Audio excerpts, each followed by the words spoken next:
Então vamos lá, seja muito bem-vindo a essa nossa aula sobre como as canetas emagrecedoras, bem entre aspas, impactam o comportamento alimentar dos nossos pacientes e como fica a atuação dos psicólogos neste cenário, né? A gente tem aí uma grande revolução acontecendo a partir dos medicamentos anti-obesidade ou medicamentos para o tratamento da obesidade, que são os nomes mais corretos para as canetas emagrecedoras. Canetas emagrecedoras, inclusive, é um termo que a gente nem deveria usar. No entanto, eu acho que a gente sempre tem que ter uma comunicação que seja condizente com aquilo que os nossos pacientes compreendem, né?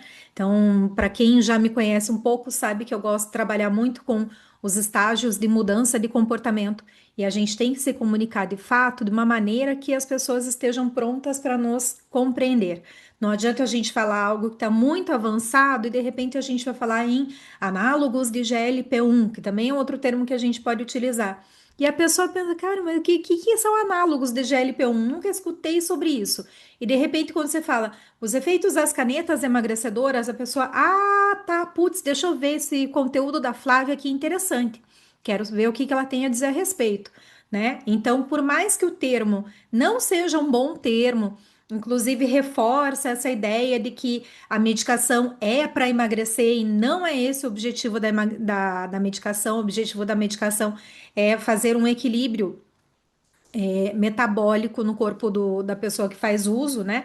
E ser uma caneta emagrecedora também acaba reforçando essa coisa de que, não, é algo leve, algo tranquilo, né? Dá pra gente usar só para emagrecer, só para fins estéticos, e não é bem assim, né? Para fins estéticos, na verdade, a gente nem deveria utilizar, né? Ou utilizar com muitas ressalvas, com um critério aí de indicação muito rigoroso, tá? Então a gente precisa tomar cuidado com isso, até porque a medicação ela gera consequências, ela tem efeitos colaterais, e hoje a gente vai falar um pouco sobre esses efeitos colaterais, justamente no comportamento alimentar. Tá, ali, por que no comportamento alimentar? Lidar com o comportamento alimentar, alimentação, não é do escopo da nutricionista, a gente não está invadindo uma área? Não. Vocês são psicólogos, vocês trabalham com pensamentos, emoções e comportamentos. E o comportamento alimentar é sim da alçada do psicólogo de trabalhar, também do nutricionista, tá? É uma área de intersecção entre ambos.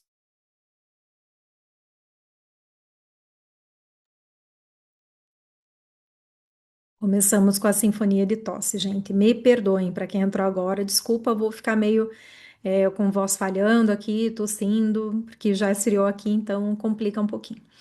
Então a gente precisa, gente, compreender, né? A, esse nicho que se abriu a partir de tantas medicações para o tratamento da obesidade e tudo, é um nicho que está em aberto e que os psicólogos precisam entender como podem ocupar, né? Então, o meu convite para vocês é: entendam da área, ocupem o seu espaço, né? Para quem já trabalha com obesidade, é uma condição sine qua non compreender como trabalhar com as canetas emagrecedoras. E você pode trabalhar no teu consultório, só você e o paciente, ou você pode integrar uma equipe. O que a gente mais vê acontecer hoje em dia são endocrinologistas, nutrólogos procurando formar a sua própria equipe para montar um protocolo, né? Então, vocês já devem ter ouvido falar de muitos profissionais que querem fazer protocolo e querem ter uma equipe multidisciplinar, etc. Tem seus pontos positivos e seus pontos negativos, como tudo na vida, né? E eu quero aprofundar com isso com vocês, como que a gente pode atuar, quais são os tipos de serviços que a gente pode oferecer, como a gente pode trabalhar de uma maneira tão integrada, acho que como nunca o trabalho do psicólogo foi tão integrado quanto nos protocolos que muitos médicos querem montar, tá? Até mais do que na cirurgia bariátrica, ouso dizer, porque na cirurgia bariátrica os médicos eles são obrigados a terem um psicólogo na equipe ou terem parceria com o psicólogo para que eles possam encaminhar os pacientes para avaliação, para acompanhamento pós-operatório. No uso dos análogos de GLP-1, os médicos não são obrigados a ter um psicólogo na sua equipe, mas muitos deles querem sim formar uma equipe com um psicólogo. Tá certo que não é, né, gente, um mar de rosas, então não vai ser como a gente gostaria, com ai, um acompanhamento ad eterno. Não, às vezes eles vão colocar ali algumas condições, vai poder fazer X sessões com o paciente, e aí é importante saber como vocês podem atuar, tá joia? Eu vou aprofundar nisso na nossa imersão Canetas Emagrecedoras no Novo Cenário da Obesidade, que vai acontecer no dia 23 de maio, um sábado, das 9 da manhã às 17 horas, no Zoom. Então, a gente precisa de um dia inteiro para a gente aprofundar isso, para ensinar vocês como que vocês avaliam esse paciente, como vocês tratam, quais são os tipos de serviços que vocês podem oferecer, como trabalhar em equipe. Então, a gente vai debater tudo isso e muito mais dentro dessa imersão, tá joia? A gente tem um valor promocional para vocês que estão aqui hoje comigo nessa nossa aula. Para quem se inscrever através do link que a gente vai disponibilizar aqui para vocês, então daqui a pouco minha equipe coloca aqui para vocês, vocês vão poder fazer a inscrição de vocês com o valor congelado do lote zero e que tem um desconto importante, né? Então, de R$ 97 você paga apenas R$ 27. 97 já era ultra barato, né? Para o conteúdo que vocês vão ter acesso, que a gente não tem acesso em nenhum curso hoje em dia.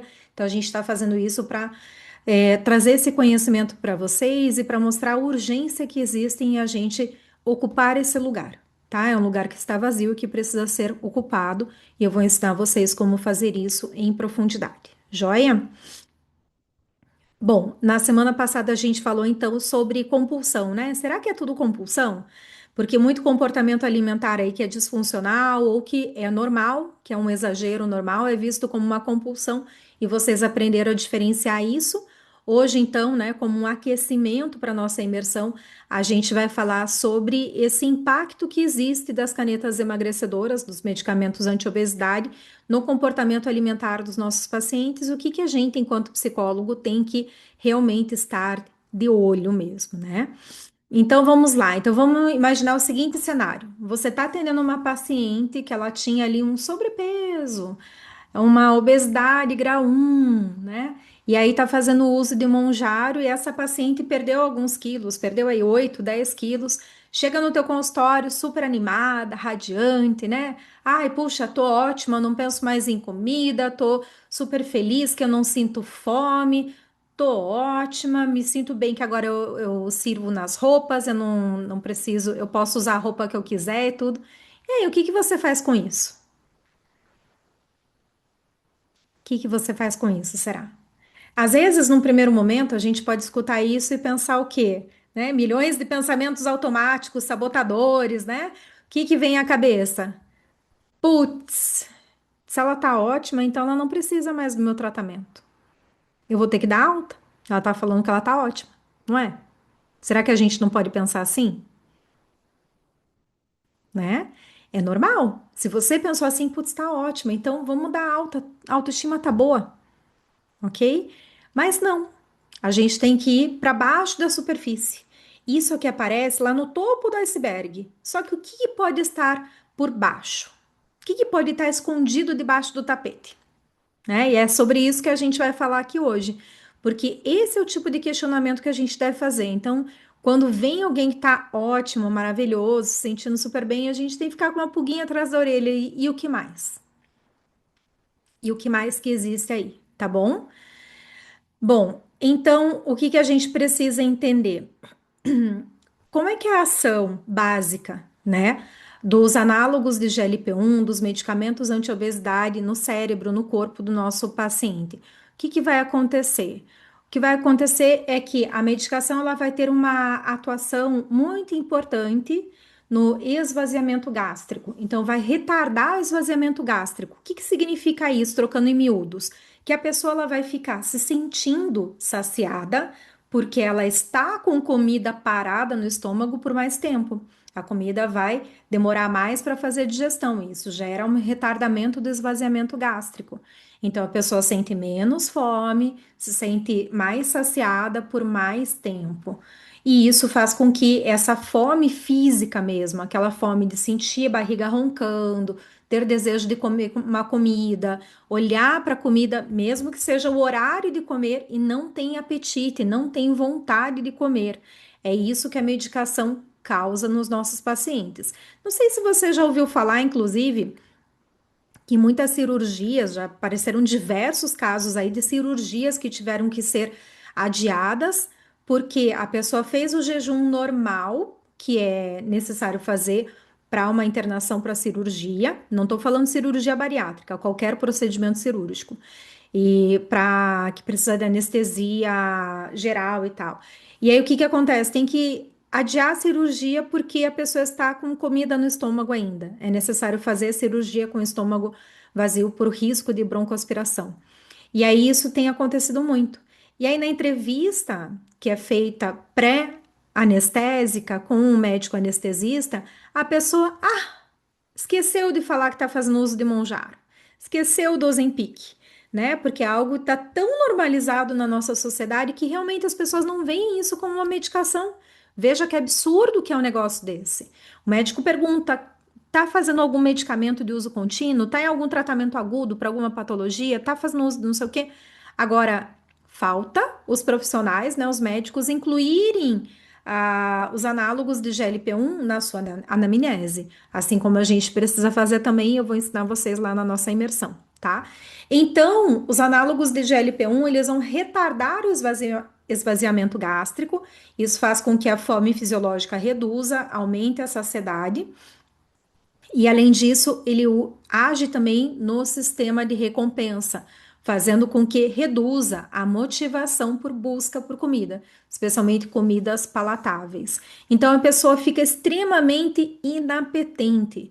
Só que o que acontece com essa inapetência? A pessoa come menos e o que é normal? Normalmente as pessoas que fazem uso de análogos de GLP-1 ou elas têm obesidade, ou elas estão fazendo uso para fins estéticos.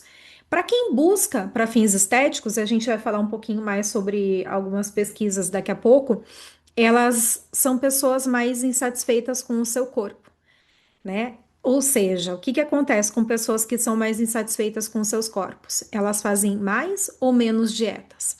Elas têm um histórico mais longo ou mais curto de dietas? Mais longo, né? Então são pessoas que costumam fazer muita dieta e dieta restritiva é acompanhada do quê? Mentalidade de dieta, né?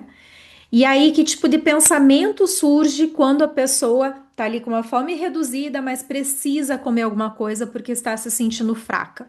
Se sentir fraca também, fraco, é um sintoma muito comum nos pacientes hoje em dia, né? Porque não estão comendo direito. O pensamento que surge é: já que eu não tô com fome, então eu vou comer uma coisa gostosa. A coisa gostosa, o que que você acha? Você acha que a comida gostosa que a pessoa escolhe comer é arroz, feijão, bife, batata frita, salada? Não, geralmente não. Geralmente, qual é o tipo de escolha que a pessoa faz quando ela está mais inapetente? Ela vai escolher algo que é proibido pelas dietas, tá? Então, ao invés de jantar alguma coisa mais saudável, aproveitar que tá com menos fome e comer alguma coisa mais saudável, mais legumes, né? Mais fibras, etc, né? Pega e vai comer um balde de pipoca. Já que eu não tô com fome, eu vou comer uma coisa que eu adoro, que eu gosto e que eu sei que eu não vou comer tanto quanto se eu tivesse uma compulsão alimentar, ou como se eu tivesse no estado normal meu de fome, tá?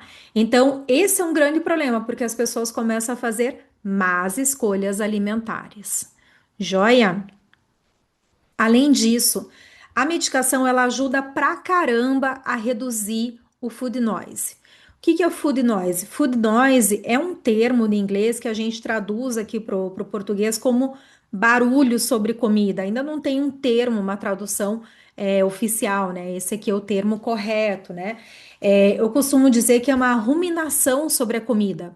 Porque uma coisa que é muito comum nos nossos pacientes com obesidade ou que tem ali um pezinho no transtorno alimentar, são sempre insatisfeitos, eternos insatisfeitos com o seu corpo, eles têm pensamentos que são perturbadores.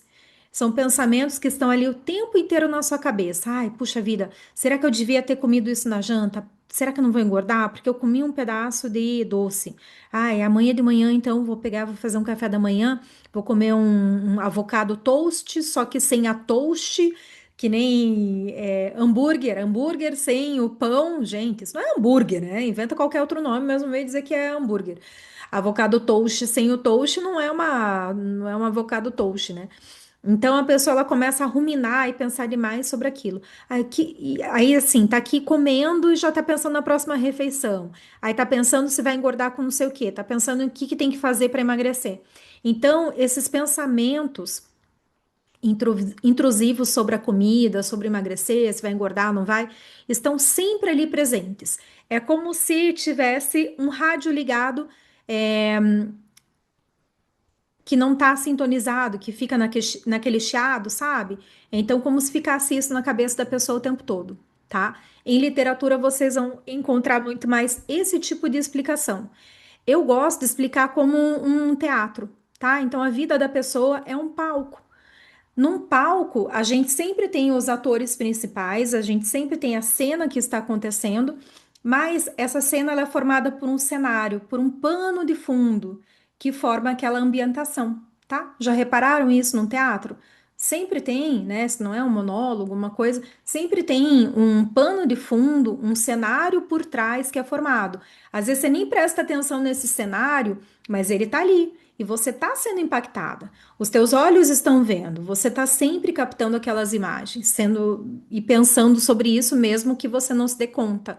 Então, o food noise é algo que está sempre presente e está sempre perturbando, está sempre fazendo parte da vida da pessoa de uma maneira extremamente negativa, tá? E aí a medicação silencia esse food noise, acaba com esse ruído sobre comida, com essa ruminação sobre comida. Só que existe um grande problema, que é uma consequência, que é vai silenciar o food noise. E o que a pessoa faz com este silêncio, né? E aí vocês, psicólogos, precisam parar para pensar nisso. A princípio parece libertador, né? Nossa, que maravilha, que paz na minha cabeça. E é isso que os pacientes falam a priori mesmo. Só que existe essa consequência, tá? E aí? Se acabou a ruminação sobre comida, se eu não penso mais sobre comida, o que que eu vou colocar no lugar? Tá ok?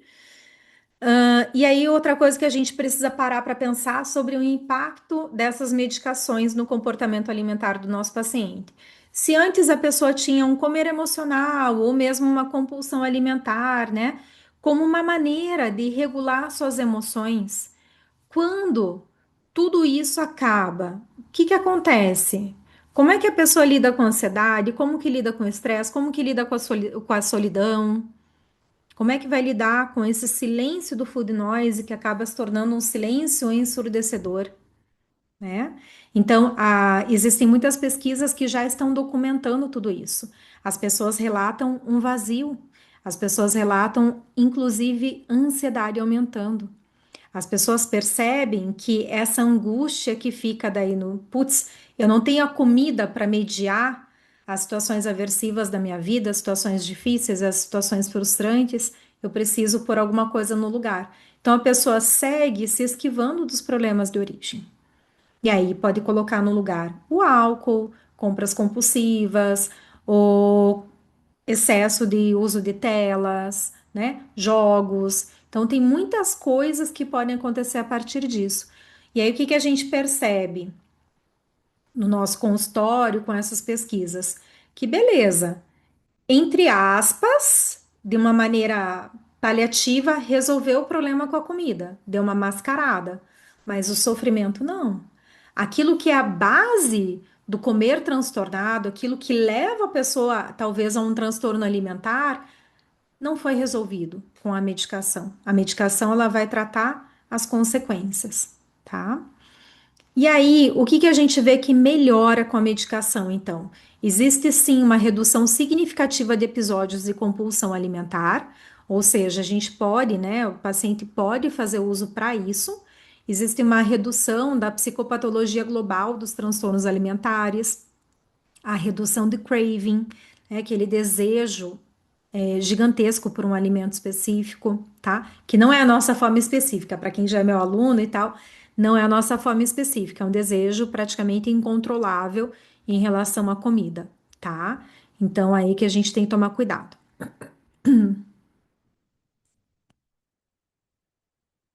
Fui ver o chat aqui, gente, desculpa. E aí, o que que nos preocupa? Que ninguém tá falando que a gente precisa parar para pensar. E aí que você começa a entender que o seu trabalho não está se tornando obsoleto. Bem pelo contrário, se num primeiro momento parecer que, nossa, medicação, meu Deus, melhor coisa da vida, né? Eu brinco que cura até unha encravada, porque é tipo Bombril, né? Serve para tudo, serve para Alzheimer, serve para não sei o quê. Já estão falando em estudos, inclusive, para dependência de álcool e tudo. Então, se serve para tanta coisa, então, beleza, né? Tchau, vou ter que procurar uma outra carreira e não é nada disso, bem pelo contrário. O nosso trabalho se torna ainda mais importante com a. Deixa eu só desligar aqui, esse barulho está me incomodando. Então, o nosso trabalho se torna ainda mais importante nesse novo cenário, tá? Só muda o quê? As demandas. Só mudam as demandas, tá? E aí vai ficando cada vez mais evidente a necessidade de ter um psicólogo trabalhando com tudo isso, tratando tudo isso com o paciente. Então, o que que a gente vê que não está sendo falado? Ou por falta de conhecimento, ou por negligência mesmo, para continuar deixando a medicação, né, em alta. Isso não quer dizer que eu seja contra, não, tá? Eu acho que enquanto profissionais da saúde a gente não tem que ser nem contra nem a favor, a gente precisa conhecer quais são as possibilidades de tratamento que a gente tem, entender muito bem as indicações e entender qual é o melhor tratamento para cada perfil de paciente. É isso que eu acredito. Então veja, o controle farmacológico da fome, ele é muito frágil e ele não pode ser sustentado sem uma mudança real de comportamento alimentar. E aí que você entra, você vai trabalhar o comportamento alimentar real do paciente, tá? Menos fome não significa fazer melhores escolhas alimentares. E é aqui que a maioria das pessoas acabam pecando por falta de orientação, porque vocês bem sabem, né, gente? Tá na boca do povo, todo mundo fala sobre isso. Certeza que se vocês saíram no final de semana, em alguma rodinha de conversas estavam falando sobre Monjaro, final do ano, carnaval, Natal, tudo foi sobre Monjaro.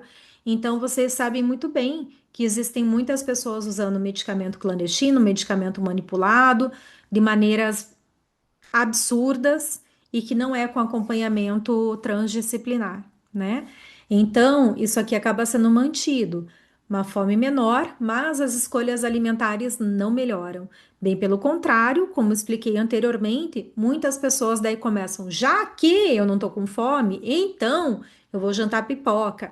Já que eu não tô com tanta fome, então eu vou comer um brigadeiro. Já que eu não... Então começa a ficar dessa maneira, ok? E aí, o que que acontece? Isso mantém mentalidade de dieta e isso coloca a pessoa em risco de desnutrição, tá? Então a gente tem que tomar cuidado com isso, porque esse é um outro problema que está surgindo. Beleza, tá ótimo, entre aspas, né? Ah, a felicidade é magra. Tá todo mundo magro, desnutrido? Gente, para pensar. Olha o tamanho do absurdo que é isso, né? Então, existem padrões de beleza que eles estão colocando para as mulheres, especialmente as mulheres, né? São sempre as mais atingidas, mas para os homens também, uma magreza que não é possível da gente chegar de maneira saudável. E é parar para pensar no seguinte: se o corpo que o seu paciente está idealizando, não pode ser atingido de maneira natural, é preciso um grande sacrifício, é preciso o uso de medicações, drogas, etc., para atingir aquele corpo, então isso não é viável, isso não é sustentável no longo prazo. Isso vai ter sim consequências. Até porque as mulheres, os homens estão perdendo muita massa magra, estão ficando super magros, estão com uma flacidez maior, com excesso de pele. Vocês podem ver, gente, as pessoas que estão fazendo uso e que tiveram emagrecimento intenso, que é a maioria, a pele do rosto dá aquela sensação de derretimento que tanto se fala hoje em dia, porque perde os coxins de gordura que são estruturais, que é o que vai manter o formato do teu rosto, entende? Então a gente tem que tomar muito cuidado com isso. E aí, já que eu estou muito magra, fraca, indisposta, né, queda de cabelo, não tenho mais ânimo, motivação para trabalhar, etc. A gente tem uma outra solução aí mágica, né, gente? Nossa, esse ano tá uma maravilha. Cada solução mágica que a gente tem para as coisas, para você ser o que você quiser ser, ter o shape do jeito que você quiser, que é o quê? Alguém desconfia do que eu estou falando? Esteroides anabolizantes. Bomba. Ah, Thali, mas tá falando dessas coisas aí que só acontecem em academia de ginástica, que vai aqueles professor lá, saradão, grandão e tal, vender anabolizante de cavalo e aplica lá e não sei o quê. Não. Nós temos médicos prescrevendo a rodo. Porque o que que é anabolizante?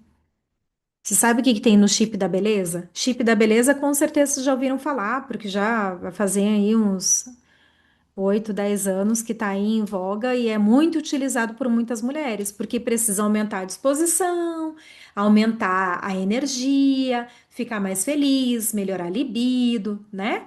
Então precisa do chip da beleza. Além disso, ajuda a ganhar massa magra, ajuda a emagrecer. Olha que maravilha! É gestrinona, hormônio masculino, testosterona, né? Então, nada disso é saudável, nada disso deveria ser utilizado. Ai, Thali, mas minha médica recomendou e tal, porque eu tô com a testosterona baixa. Pois é, que bom que bom que você está com a tua testosterona baixa, mulher, né? Porque isso mostra que você é mulher. Se tivesse testosterona alta, você seria homem, ok? Então tem que tomar cuidado com isso. Testosterona na mulher é baixa mesmo. Só que usam esse argumento: ah, olha aqui, ó, teu exame tá com a testosterona muito baixa. Faz o gelzinho de testosterona. Gente, tudo isso é vendido, na verdade, para fins estéticos. Ou mesmo para uma disposição que às vezes tem outras causas. Às vezes está dormindo mal, né? Às vezes você está muito estressado com o trabalho, seus pacientes estão passando por isso. Às vezes está passando por uma dieta muito restritiva que afeta, inclusive, a qualidade de sono, né? Então a gente tem que tomar muito cuidado com isso, tá? Ah, então usa chip da beleza, usa anabolizante, faz um ciclo só para ajudar a manter ali a massa magra, não perder tanto, ganhar um pouquinho de musculinho, já que tá com a bundinha murcha, tipo de veinha, né? Então veja, você pode reparar quando a pessoa, você pode suspeitar que a pessoa tá fazendo uso de Monjaro, vozes da minha cabeça, tá, gente? Pelos anos de tratamento aí com transtornos alimentares e já temos profissionais falando sobre. Emagrecimento muito rápido, a pessoa faz acúmulo de pele aqui. Então sorri e aí fica acumuladinho, sabe? Que nem uma velhinha de 80 anos que já tá magrinha e tal, né? Braço. Já viram braço de quem usa Monjaro? Fica braço, tipo de pessoa que fez bariátrica, que teve um emagrecimento muito grande, muito rápido, que é normal, perde muita gordura, perde muito músculo, fica com o braço murcho, né? Com o corpo todo, na verdade, a pessoa murcha porque esvazia de gordura, né?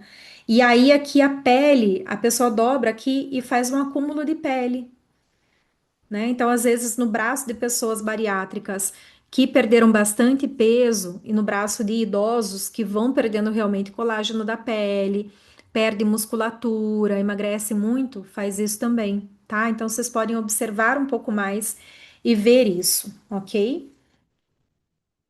E também existem alguns outros termos também que são bem feios, né? Aqui no Brasil se popularizou o cabeça de Ozempic. O Ozempic já nem tá mais tão em alta, que todo mundo usa Monjaro hoje em dia, que é bem melhor, emagrece mais, não tem tantos efeitos colaterais de enjoo, etc. Mas lembra que se falava em cabeça de Ozempic até ano passado, né? Que é o quê? A pessoa emagrecer pra caramba e aí parece que ela é cabeçuda e que seu corpo é muito pequenininho, fica parecendo um Funko Pop.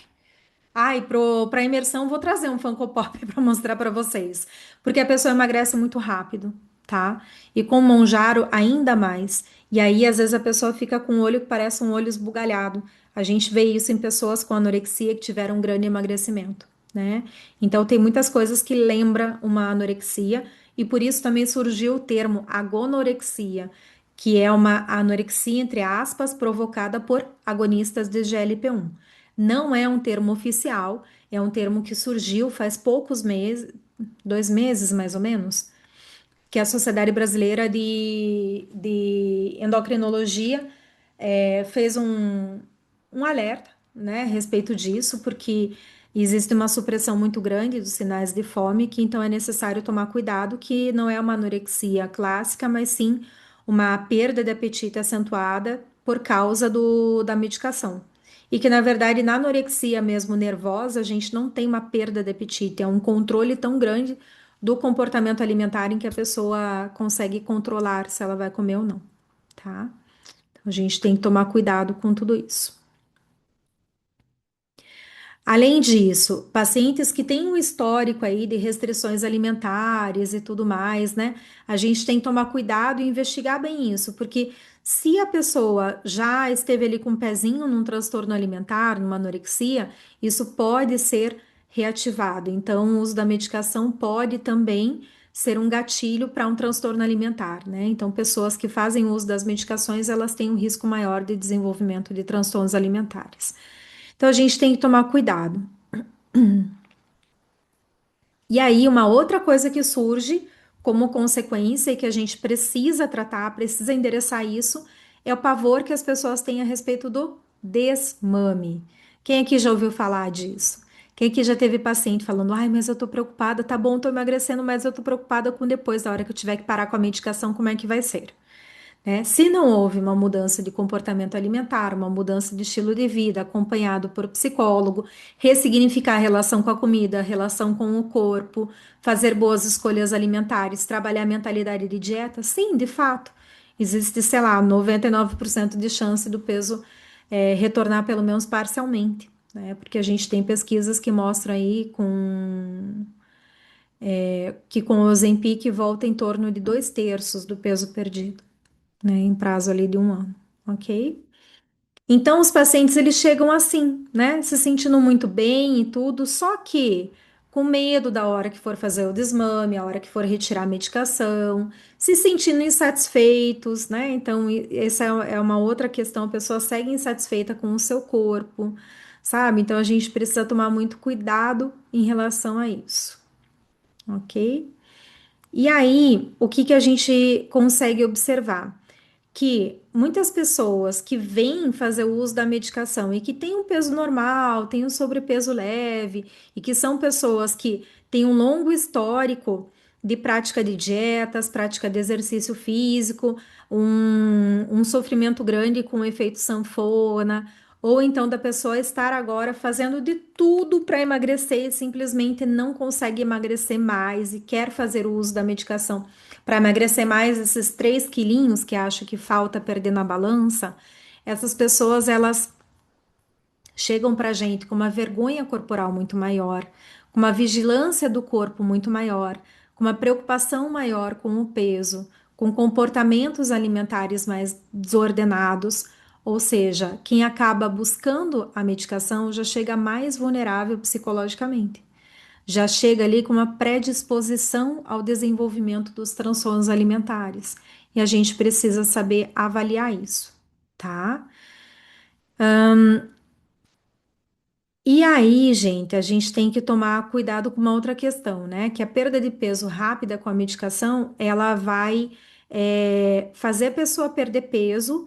Para esses pacientes, né, que são eternos insatisfeitos, que às vezes têm um distúrbio de imagem corporal ou tem mesmo um transtorno alimentar, a pessoa chega para a gente insatisfeita com o corpo, insatisfeita com a gordura, insatisfeita com alguma parte do corpo, né? A barriga, geralmente a barriga, minha barriga tá enorme, eu preciso perder a barriga, só que a medicação ela vai agir no corpo todo, a pessoa vai murchar, eu acho que é isso que melhor define, assim como na cirurgia bariátrica, em ambos os casos vai promover uma perda de peso rápida e intensa, né? Então a pessoa vai emagrecer muito e ela não vai emagrecer só onde ela deseja, ela vai emagrecer no corpo inteiro. Então a gente vê que aquela insatisfação que existia com o contorno corporal, com o peso, beleza, perdeu peso, resolveu então, né? Chegou nos 45 quilos que queria? Tá ótimo agora, então, né? Não.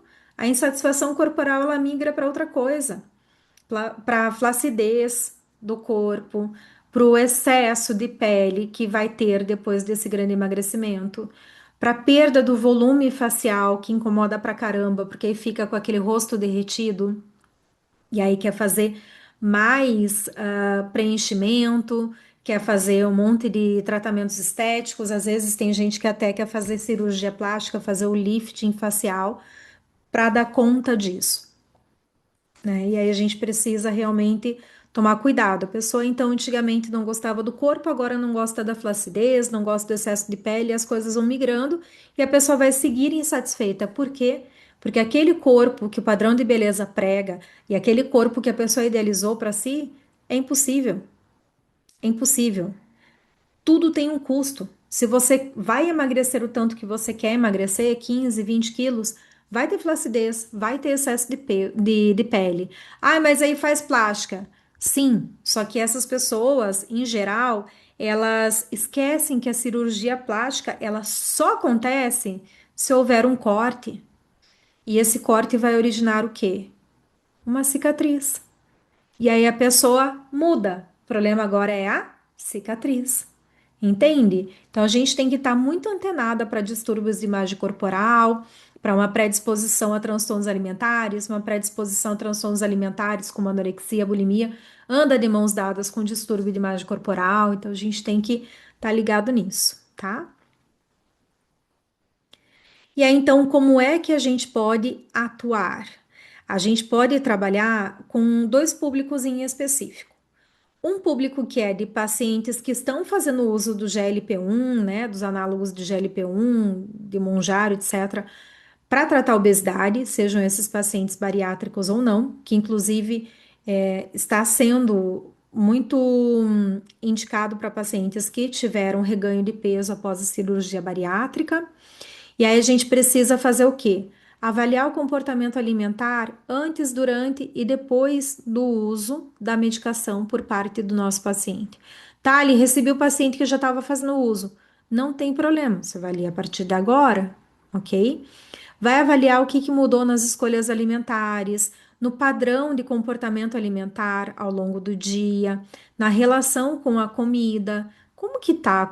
Quem é essa pessoa? Como é a sua relação com a comida, com o corpo?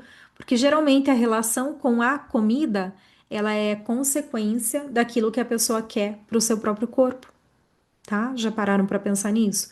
Geralmente a pessoa quer emagrecer porque ela teve uma idealização de como deveria ser o seu corpo.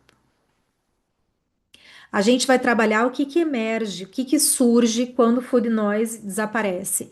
Então, silenciou a preocupação com comida, não tem mais fome, etc. O que que permanece? O que que tá ali em ebulição que vai estourar?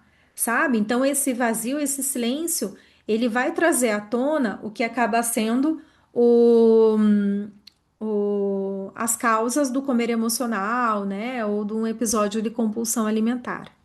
A gente precisa também, enquanto psicólogos que vamos trabalhar com pacientes com obesidade em uso de canetas emagrecedoras, ensinar o básico bem feito. O que que é o básico bem feito?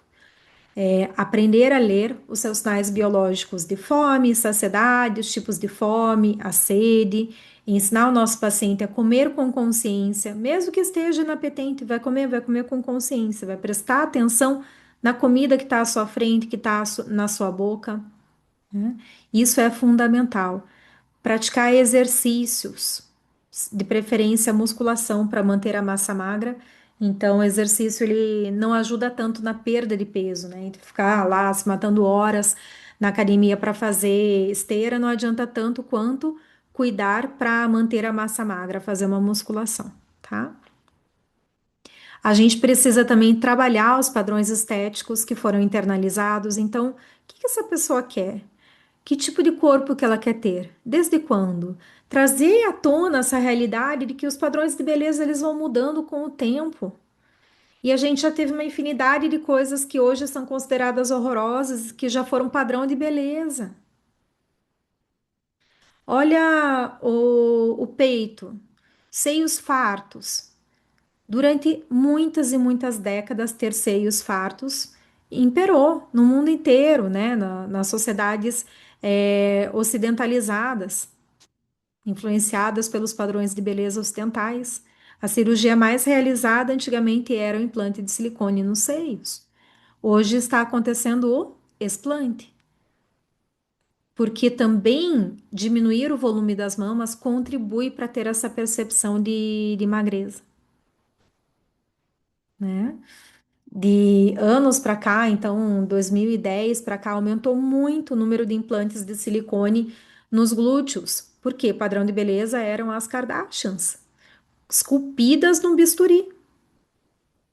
Hoje já não é mais tanto, né? Hoje a gente tem esse padrão dessa magreza extrema, sem um corpo muito definido e um corpo ultra definido como o da Virgínia, com um percentual de gordura baixíssimo, inclusive, que o que é pregado é um percentual de gordura abaixo de 10% e que nem é saudável. A mulher não menstrua, a mulher corre risco de uma infertilidade, ela pode acarretar um monte de problemas de saúde, problemas mentais por conta disso, tá? A gente vai monitorar também esse comportamento restritivo que o paciente pode apresentar para ver se existe um risco de anorexia, avaliar distúrbio de imagem corporal, esse padrão de comportamento alimentar disfuncional, tá? Então vamos fazer tudo isso. Opa, vamos fazer tudo isso com os nossos pacientes. Para o paciente que tem obesidade, a gente precisa ter um cuidado ainda maior em relação a fazer o básico bem feito, né? Especialmente quando a gente está falando sobre escolhas alimentares e a prática de exercício físico. E a gente precisa também trazer à tona um elefante branco, que é, se você tem obesidade, você tem uma doença crônica, que é multifatorial, que é complexa, não tem cura. Então, quando que o paciente que tem obesidade vai fazer o desmame da medicação? Talvez nunca, porque talvez ele precise dessa medicação para o resto da vida, para conseguir manter a obesidade sob controle, tá? E isso é muito importante, porque quem vai fazer o uso para fins estéticos ou tem uma obesidade mais leve, às vezes até faz um desmame, e tudo, usa durante um período e tudo mais. Mas quem tem obesidade mesmo precisa de ajuda medicamentosa para manter a obesidade sob controle. Joia? Então, a gente tem que ajudar os pacientes a terem esse tipo de consciência, tá? E aí, para quem usa para fins estéticos, a gente vai trabalhar esse medo do desmame e trazer à tona essa necessidade da mudança na relação com a comida e com o corpo antes do desmame. Porque depois, o que que acontece? Retirou a medicação, o padrão de comportamento alimentar da pessoa, o food noise, volta tudo. A medicação, ela só vai ter efeito enquanto a pessoa está em uso da medicação. Não existe milagre, ok? A única consequência positiva que a gente ainda vê, talvez logo a gente veja que não dura tanto tempo assim, é a recuperação de peso. Quando uma pessoa faz dieta restritiva, o que que acaba acontecendo?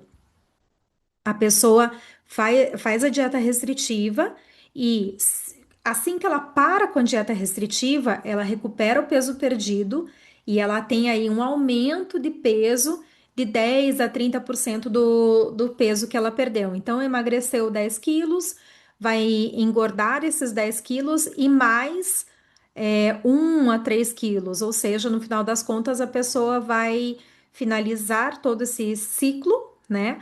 Com mais peso do que quando estava no início da dieta. Isso porque o nosso cérebro vai ter lá o set point hipotalâmico, o peso máximo que a gente já teve na vida é o que nosso cérebro entende como sendo o peso ideal, é o que ele vai buscar para preservar a nossa vida. Ai, gente, desculpa, eu tô uma coceira no nariz. Então, isso acontece. Com os análogos de GLP-1, que as pesquisas mais recentes mostram é que essa recuperação de peso não é tão intensa. Existe uma recuperação aí de 2/3 do peso depois da retirada da medicação aí no prazo de 1 ano, tá? É isso que a gente tem por enquanto.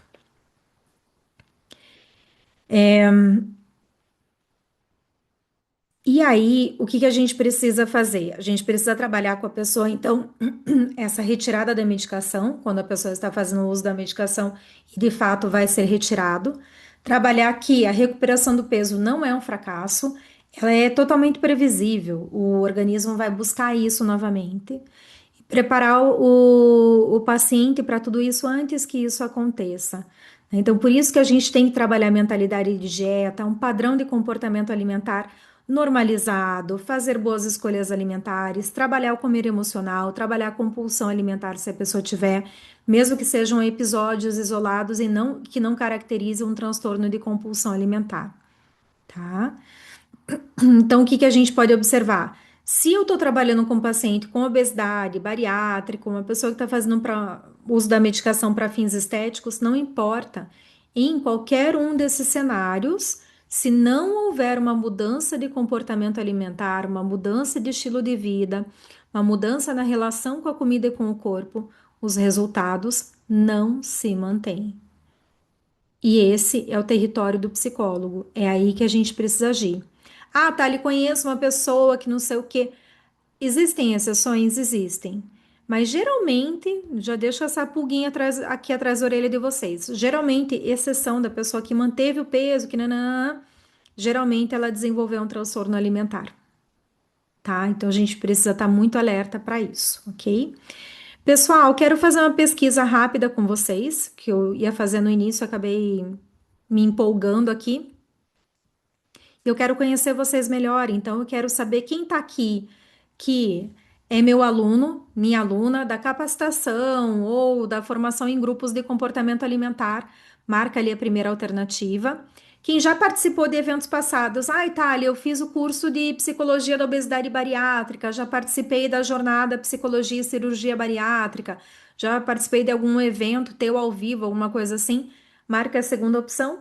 E quem tá aqui porque só faz parte das aulas gratuitas, marca aqui para mim também, porque eu quero saber, tá? Então, para eu conhecer vocês melhor e a gente saber como que está a nossa audiência aqui, né? Eu fico muito feliz de ver tantos alunos que sabem que depois têm acesso à aula e tudo, mas fazem questão de estar aqui ao vivo. Então, isso é muito bacana. E aí, conhecer vocês melhor nesse sentido é muito legal, tá? Deixa eu ver aqui o que que tem de comentários no chat, enquanto vocês vão respondendo para mim.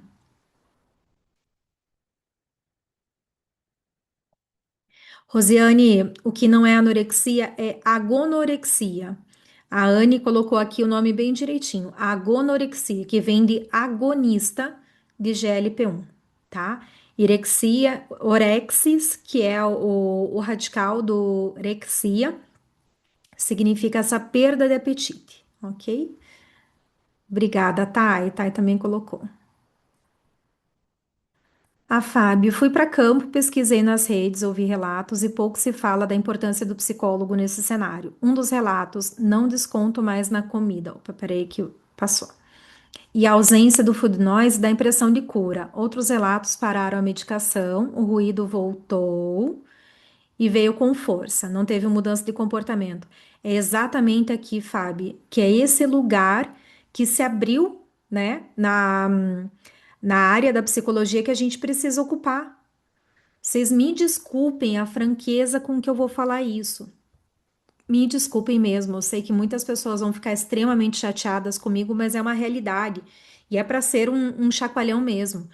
Quando as pessoas dizem que não sabem como funciona o nosso trabalho, que poucas pessoas estão falando sobre, a culpa é nossa, a falha é nossa, porque a gente não fala o suficiente pro mundo sobre o nosso trabalho, né? Então a gente precisa fazer isso, treinar, aprender a se comunicar, falar como que a gente vai explicar o nosso trabalho, ter essa clareza de explicar o nosso trabalho ali em 30 segundos, num pitch de elevador, né? Para quem está aí na capacitação e está participando do Desafio Agenda Cheia, sabe o quanto eu falo a respeito disso.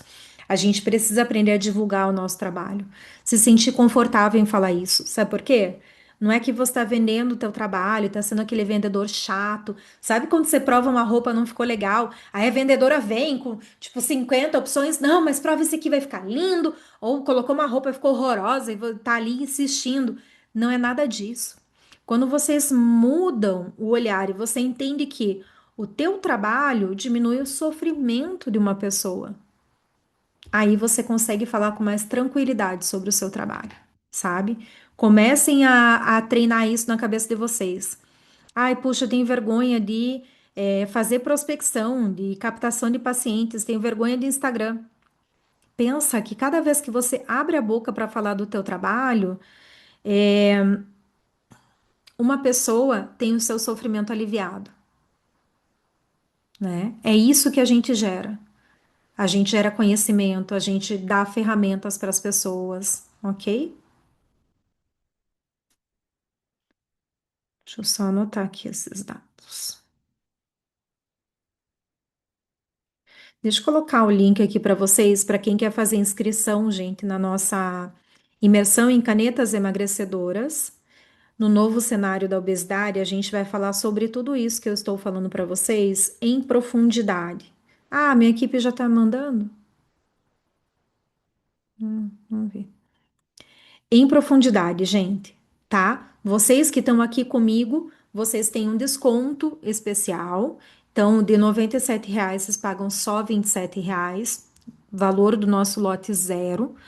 E vocês precisam aproveitar logo, tá? Porque a gente tem vagas limitadas. Como é no Zoom, a gente tem um limite de vagas, ok? Vocês podem tanto vir para o ingresso ao vivo, que vocês vão ter acesso à aula, certificado e tal, ou para o ingresso VIP, que também tem desconto para vocês. Se vocês entrarem na página que está lá no meu link da bio, é diferente dessa aqui que a gente enviou para vocês. Aqui é só para vocês.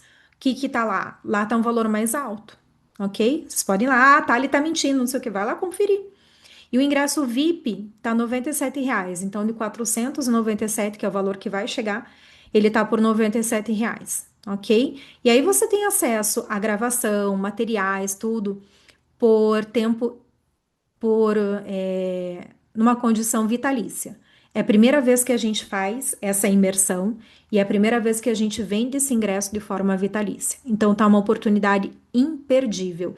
Além de você ter acesso a a imersão ao vivo, certificado, materiais das aulas. Vocês vão ter também no ingresso VIP um e-book da nossa imersão, vai ter acesso a todos os artigos. Não vou colocar só a referência, né? A lista das referências, não.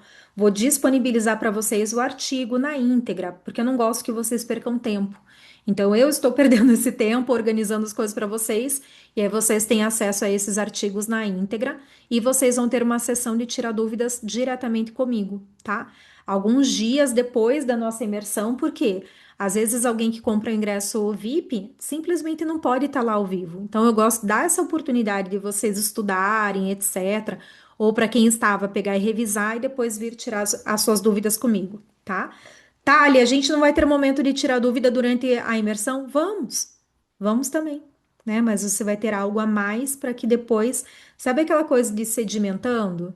Você vai atender um paciente, aí você pensa no negócio, aí surge uma dúvida, tá, mas eu não sei o que que eu faço com esse paciente, esse caso em específico, né? Ou sabe aquela coisa que tá tomando banho, aquele ócio criativo, né? Maravilhoso. Aí vem umas coisas na cabeça. Então, para isso, tá? Então, aproveitem, e são poucas vagas também nesse lote zero. Joia? A hora que acabar, acabou.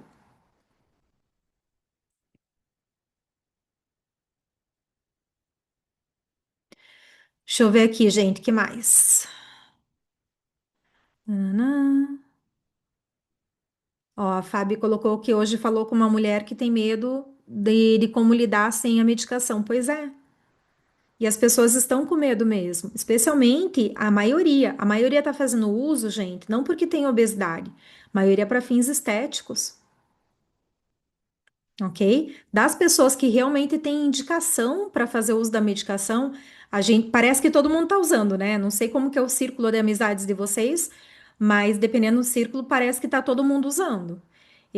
No início do ano, eu fui num jantar das mães da turminha do meu caçula e a gente estava em 11 mães. Das 11 mães, 7 estavam usando o Monjaro, sabe? 7. Só 4 não estavam. Eu de pensar quem era. Pensei nos dois elementos aqui, não lembro outro. Ah, outras duas que são extremamente magras, aquela pessoa que você olha assim, que é bem magra, e uma outra que estava do meu lado que é magra, né? E é uma magra normal. O resto, todo mundo. E aquele choque, sabe, de você passar. as férias sem ver a pessoa e de repente a pessoa tá metade dela, né? Ou então que envelheceu, porque esse emagrecimento muito rápido ele envelhece a pessoa, ok? Fábio, que bom, eu fico feliz em saber que você está aqui a primeira vez que você gostou da aula. Obrigada, viu? Ingrid também, um beijo para você, já é aluna, né? Uhum. A Ana Flávia tá em um episódio do desenho Simpsons que é sobre as canetas e eles ficavam derretendo, igualzinho você falou. Inclusive, eu quero pegar esse episódio e falar sobre. Eu não lembro desse episódio. Será que é antigo? Vou até printar aqui para eu procurar depois. A Pri, minha querida. Beijo grande para você, Pri. Aluna mentorada, tá sempre, sempre todas as aulas contribuindo. Nos institutos que ela atua, como diminuir o volume de cirurgias. Então, estão estão investindo no acompanhamento dos pacientes que estão fazendo uso das canetas. E por eu ter trabalhado mostrando a importância do meu trabalho, eu fui a primeira a ser convidada para pensar nesses acompanhamentos. E os pacientes, na verdade, nem terão escolha, precisarão passar por mim.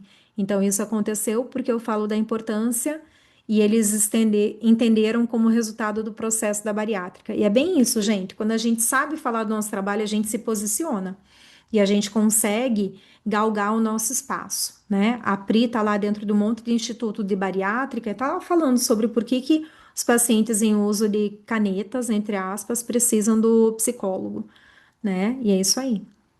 Nossa, gente, dá para fazer trabalho com grupo, dá para fazer programa individual, dá para fazer um monte de coisa. Ah, querida, aprendeu comigo mesmo. Dani, 97 é o preço VIP, tá? Para você ter acesso vitalício. Isso aí, gente, aproveitem. Hum, Rosiane, fica gravado sim. Joia? E aí, então, pessoal, o que que a gente precisa tirar de mensagem aqui do dia de hoje? Hoje você entendeu algumas questões importantíssimas. Primeiro, os análogos de GLP-1, eles vão ter uma ação no cérebro, não apenas na fome, vai silenciar o food noise, vai reduzir a busca por recompensa através de comida, mas silenciar, diminuir alguns sintomas, como diminuir os episódios de compulsão alimentar, não é tratar.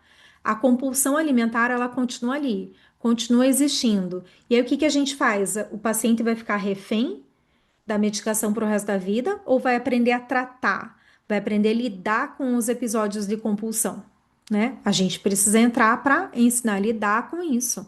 Lidar com aquilo que é gatilho para um comer emocional, para um comer descontrolado, ok? Segundo ponto que vocês aprenderam aqui hoje comigo. Menos fome não significa que a pessoa vai fazer escolhas alimentares melhores. Joia? E esse é um grande problema que está sendo jogado para debaixo do tapete e a gente já tem muitas pessoas num estado de desnutrição. Desnutrição. E se isso não mudar, as pessoas elas vão sofrer graves consequências por conta da desnutrição. Inclusive, dependendo do grau de desnutrição, essa ruminação, a preocupação com comida, etc., uma certa obsessão mesmo com comida, acontece que é isso que a gente vê acontecer com pacientes com anorexia, tá? Então, existe uma grande probabilidade aí de pessoas que estão num patamar de desnutrição, com IMC mais baixo do que o normal e tal, sofrerem outras questões. E o tempo nos dirá, né? E o terceiro ponto é que a insatisfação com o corpo não desaparece, ela não é resolvida com emagrecimento. Uma pessoa que já é extremamente insatisfeita com o seu corpo, que às vezes tem um distúrbio de imagem corporal, ela vai seguir insatisfeita. Então a gente precisa entender como tratar esses pacientes que estão em uso para emagrecimento. E a gente precisa entender como a gente vai tratar o nosso paciente que tem obesidade, que precisa da medicação de verdade, tá? Então, são dois públicos que a gente precisa saber como tratar, saber como avaliar, quais são os instrumentos que eu vou aplicar nesses pacientes que talvez tenham um transtorno alimentar, um distúrbio de imagem corporal, joia? E a gente vai aprofundar nisso tudo lá na nossa imersão. Vocês vão sair com a estrutura da anamnese de vocês prontinha, com instrumentos, né? Com um plano de intervenção, então vai estar bem completinho para vocês, tá? Então, o que vocês precisam para se atualizar realmente nessa área, a gente vai entregar para vocês em um dia de imersão, joia? Então, gente, aguardo vocês na nossa imersão. Quem tiver dúvidas pode falar comigo, né? Seja nos nossos grupos, para os meus alunos, para quem não é meu aluno, pode me chamar no direct lá do Instagram, que eu estou à disposição de vocês também, ok? Hum, tá, só vou responder mais algumas perguntas. A imersão vai ser no dia 23 de maio. 23 de maio. Tá? Das 9 da manhã às 17 horas. Quem não puder estar ao vivo durante o dia inteiro ou durante algum período, vem para o ingresso VIP que está com desconto para vocês também, ok? E aí tem certificado, na imersão tem certificado de 8 horas, né? Que são 8 horas de imersão. Joia? Acho que respondi todas as dúvidas de vocês, tá ok? Pessoal, aguardo vocês então para nossa aula na semana que vem. Semana que vem tem aula na segunda-feira também. E aí, qual que é o tema? Deixa eu ver aqui que eu não lembro mais. Semana que vem, dia 11, né? A gente vai falar um pouquinho mais a respeito das consequências perigosas das canetas emagrecedoras, não só para a saúde mental, mas para a saúde física dos nossos pacientes também. Ok? Gente, tenha uma ótima semana. Beijo grande para vocês, bom descanso e até a segunda.